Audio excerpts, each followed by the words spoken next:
In Colleyville, Texas, this past weekend, Malik Faisal Akram exploited Congregation Beth Israel's desire to welcome and help those less fortunate. Posing as a homeless person, he was invited inside. He was even offered a cup of hot tea before he held those in the synagogue hostage for nearly 12 hours before their dramatic escape. Since then, many Jewish community leaders have responded by discussing how to increase security measures in and around synagogues in order to restore some feeling of safety for their congregations. But security expert Juliette Kayyem noted that this natural impulse could easily backfire. For a Jewish congregation to become a fortress, she wrote in The Atlantic on Monday, would seem too militaristic, too aggressive. To make a soft target harder would more likely change the target than deter the attacker. Kayyem's point resonated among many of those tasked with balancing between a congregation's desire to feel safe in its house of worship and its ability to welcome a stranger inside for a cup of tea. In the end, Kayyem concluded that if a synagogue cannot welcome that stranger, then it has lost something compelling, something essential about itself. But vulnerability is not just a worthwhile trade-off to creating a warm, welcoming space. On a deeply profound level, vulnerability is important, even powerful, in and of itself. Kayyem alludes to this when she writes, "But what if the essence of a place is that it is defenseless? What if vulnerability is its unstated mission?"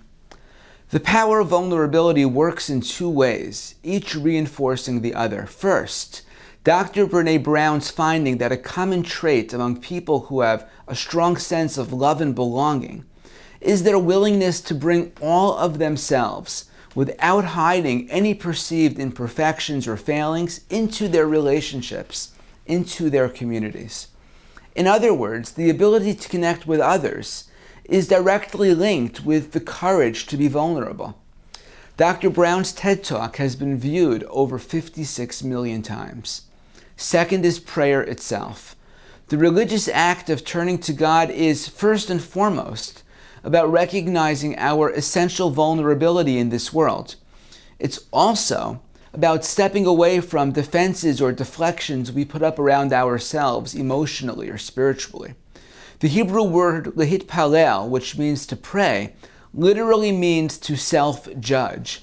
Standing before God means facing ourselves honestly for who and what we really are. It means being open. It means being vulnerable.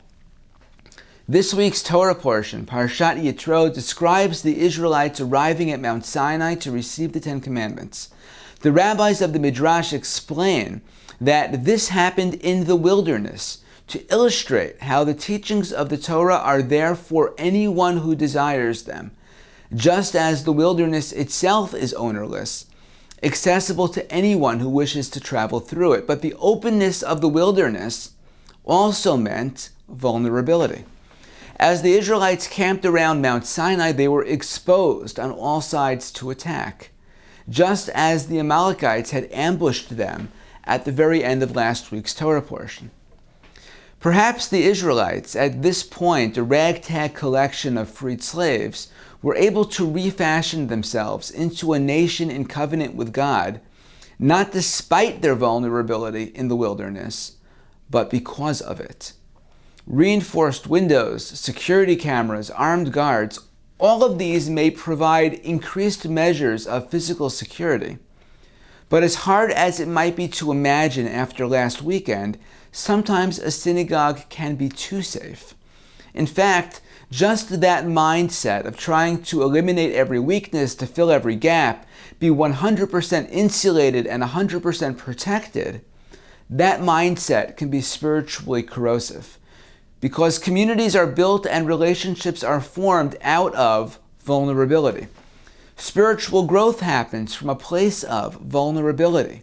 The reality that attending a synagogue is always at least a little dangerous also means that a synagogue is a place where we cannot be complacent, cannot be self-assured.